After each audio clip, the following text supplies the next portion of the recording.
السلام علیکم۔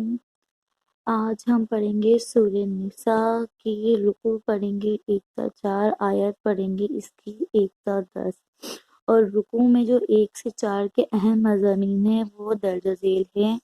وہ یہ ہیں: نمبر 1 تقوی کی تاکید، نمبر 2 عورتوں اور یتیموں کے حقوق کا تحفظ، نمبر 3 وراثت کے احکام، نمبر 4 توبہ کی قبولیت اور عدم قبولیت، نمبر 5 عورتوں پر ہونے والے مظالم کی روک تھام، نمبر 6 محرمات کی تفصیل، نمبر 7 کنیز سے نکاح کے احکام۔ رکوع 1 تا 4 کے اہم مضامین کے چند نکات یہ ہیں جو میں بھی آپ کو بتاؤں گی۔ رکوع نمبر 1 آیات نمبر 1 سے 10 تک۔ اللہ کی نافرمانی سے ڈرنے اور تقوی اختیار کرنے کا حکم ہے۔ رشتہ داروں سے صلہ رحمی کرنے کی تاکید اور قطع رحمی کی ممانعت ہے۔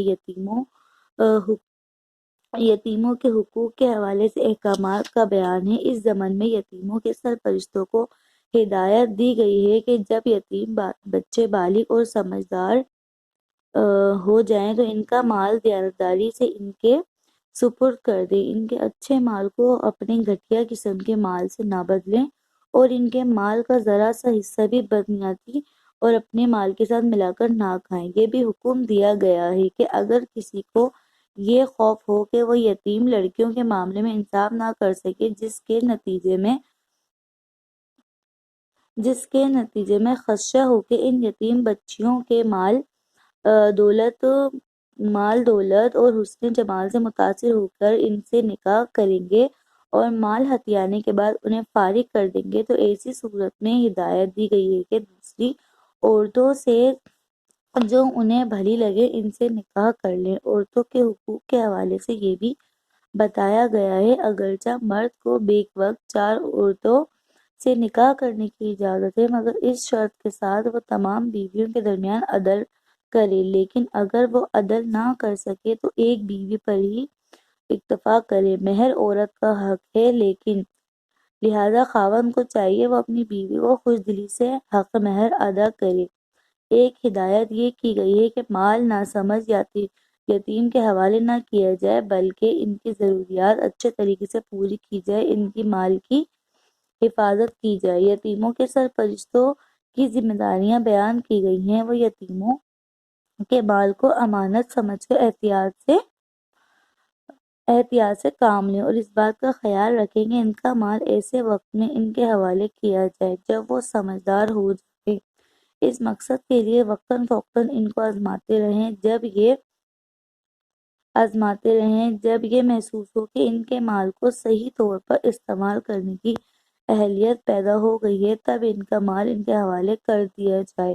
یتیم کا مال ناحق کھانے اور ہڑپ کرنے سے منع کیا گیا ہے، البتہ اگر یتیم کا سرپرست تنگدست ہو تو وہ بقدر ضرورت یتیم کے مال میں سے اسے استعمال کر سکتا ہے۔ نیز زمانہ جاہلیت کی اس رسم کی ترویج کی گئی ہے کہ عورت کا وراثت میں کوئی حصہ نہیں، بلکہ مردوں کے ساتھ ساتھ عورت کو بھی وراثت کا حصہ دار بنایا گیا ہے۔ یہ بھی تلقین کی گئی ہے کہ میراث کی تقسیم کے وقت اگر یتیم و مسکین رشتہ دار آ جائیں اور جو میراث کے حقدار تو نہیں لیکن عذرا احسان انہیں بھی کچھ نہ کچھ دینا چاہیے تاکہ ان کی دلجوئی ہو جائے۔ ایک نصیحت یہ بھی کی گئی ہے کہ جو دوسرے کے یتیم بچوں کے ساتھ خیر خواہی اور حسن سلوک کا معاملہ اس طرح کیا جائے جس طرح ہر کوئی چاہتا ہے کہ اس کے مرنے کے بعد اس کے پیچھے رہ جانے والے بے سہارا یتیم بچوں کے ساتھ حسن سلوک کا معاملہ کیا جائے۔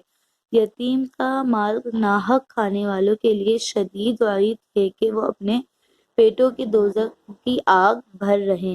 امید ہے آپ سب کو آج کی ویڈیو میری پسند آئی ہوگی۔ اگر پسند آئی میری ویڈیو تو چینل کو سبسکرائب کریں، لائک کریں، شیئر کریں اور بیل آئیکن کے بٹن کو لازمی دبائیں تاکہ میں اور آپ ہر ویڈیوز میں آمنے سامنے ہو سکیں۔